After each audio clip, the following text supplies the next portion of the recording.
Charles Dumont. Bonjour Isabelle. Bonjour Mario. M. Trudeau qui a nommé une personne en charge vraiment au Canada là, pour s'occuper de l'islamophobie, pour réunir les gens. En tout cas, pas les Québécois, visiblement. C'est la grosse controverse. Madame El-Gawabi, Amira El-Gawabi, dont là, depuis qu'elle a été nommée, on refait l'inventaire de tout ce qu'elle a écrit. Est-ce qu'on peut conclure, Mario, que elle a tout l'air d'être quelqu'un qui a un biais anti-québécois? Est-ce qu'on peut aller jusque-là? Moi, je vais jusque-là. Francophone, là. Ben, complètement. Contre les Québécois francophones. Les Québécois francophones, tout à fait. Le plus clair, c'est que c'est ce texte du Globe and Mail où là, il n'est pas question d'affaires musulmanes. Il est question de dire que le colonialisme britannique, sa plus grande victime, ça a été les Canadiens français. Oui, dont on a... Et elle a dit, j'ai envie de vomir. Ouais. Fait comment interpréter ça autrement que les Canadiens français, pour elle, ça vaut ça. Là, ça. Mais c'est comme... Et tu vois, c'est la preuve, une autre preuve que chaque fois qu'on parle dans le rock, le Rest of Canada, à Ottawa ou dans certains groupes, chaque fois qu'on parle du Québec et qu'on parle de la loi 21, on mélange laïcité et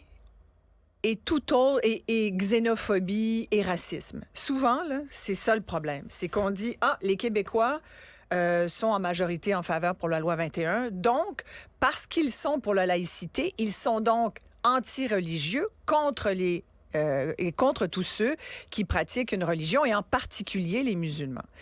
Et je trouve que mélanger ça fait montre d'une mauvaise foi. D'abord, c'est complètement faux, là. D'abord, c'est faux.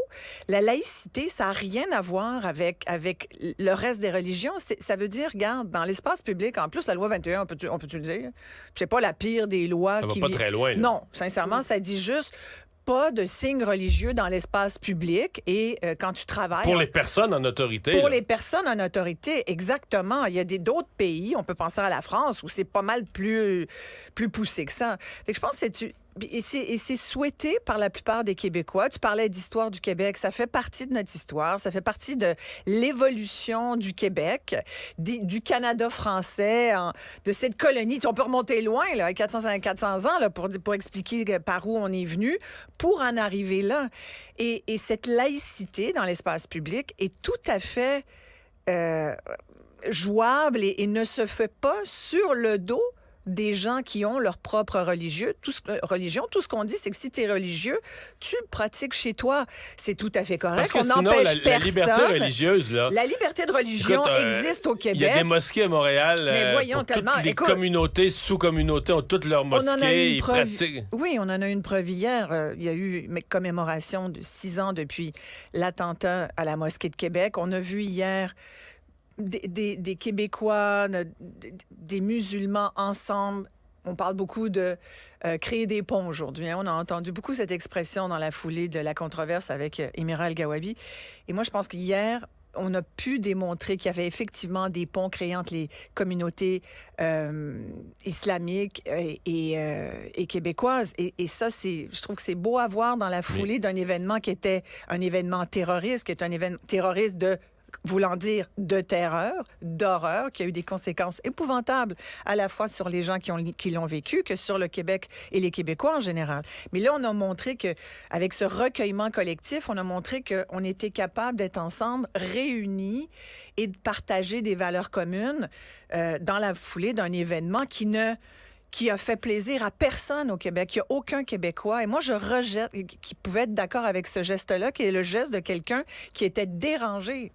Et il a été, d'ailleurs, jugé pour ces actes-là. Aujourd'hui, je sais qu'il y a des actes qui sont commis ici et là par des Québécois qui peuvent être racistes. Tu sais, du monde raciste, il y en a partout. Il y en a aux États-Unis, il y en a en France, il y en a en Russie, il y en a au Québec. Est-ce qu'il y a des Québécois racistes? Sans doute. Est-ce que les Québécois sont racistes? Non. Est-ce qu'il y a un racisme systémique?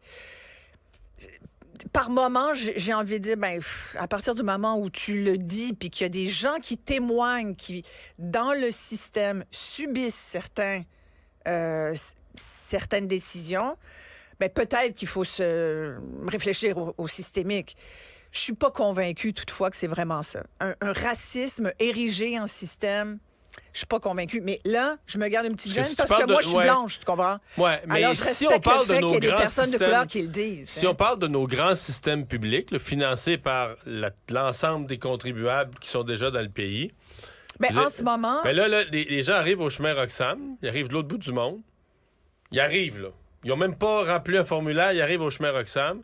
Le lendemain, ils ont accès aux soins de santé. Ah, complètement. Oh, Fait que là, de dire que le système est raciste, Puis, et en ce moment... moi, je décroche, là. Et en ce moment, sincèrement, dans les universités, dans les collèges, dans les écoles, sur le milieu du travail, surtout dans la fonction publique, il y a même, je te dirais, on le voit, c'est connu, c'est documenté et commenté souvent parce que ça fait aussi parfois les manchettes.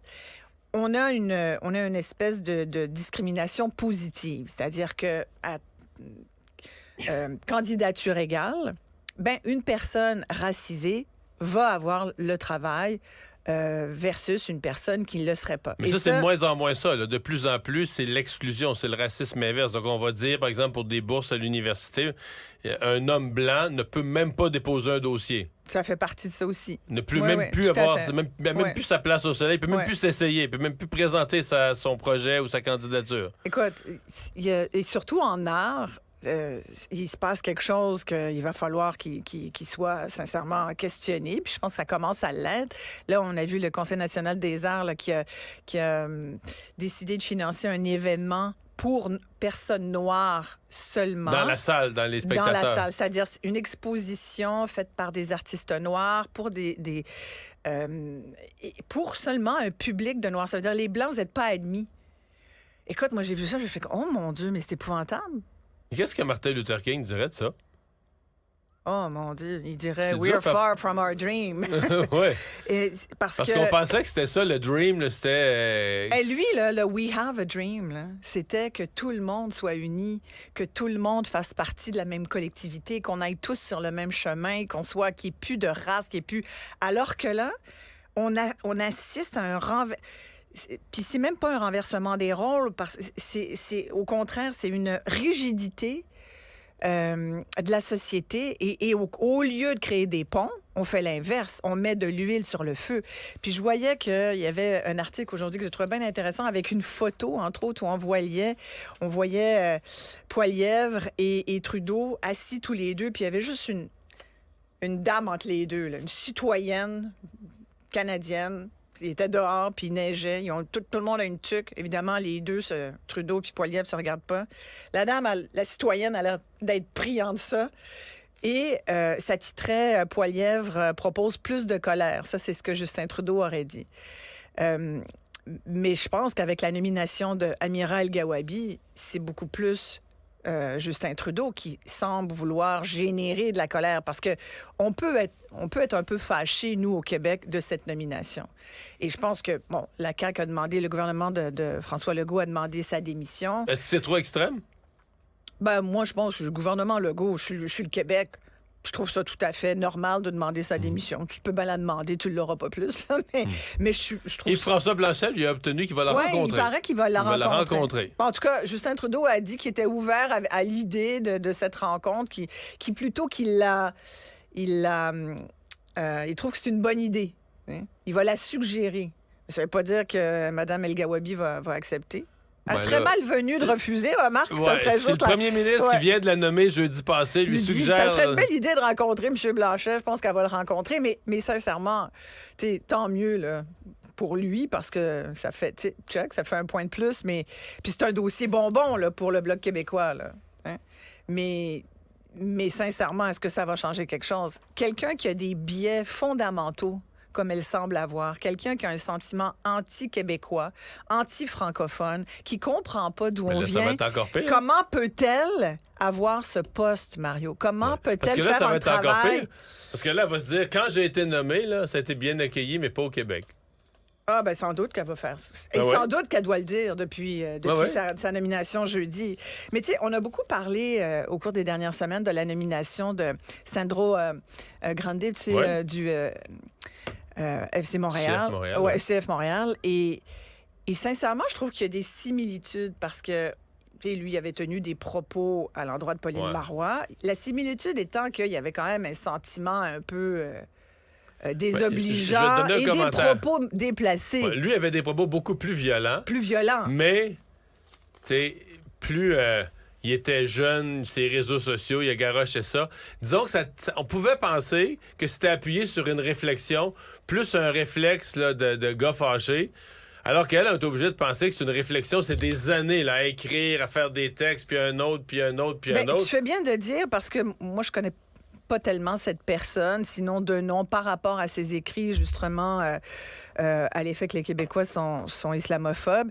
C'est une journaliste, apparemment une experte des questions d'équité et d'inclusion, militante des droits de la personne, qui fait beaucoup d'ateliers, d'exposés, de conférences au Canada. Elle a occupé toutes sortes de postes dans le milieu syndical au Canada. Elle a fait partie du Conseil national des musulmans canadiens. Elle a aussi siégé, elle siège d'ailleurs toujours au groupe consultatif sur la transparence de la sécurité nationale. Ça, c'est énorme. C'est le comité secret qui conseille le ministre de la Sécurité publique sur les questions de sécurité nationale là, et d'usage des renseignements.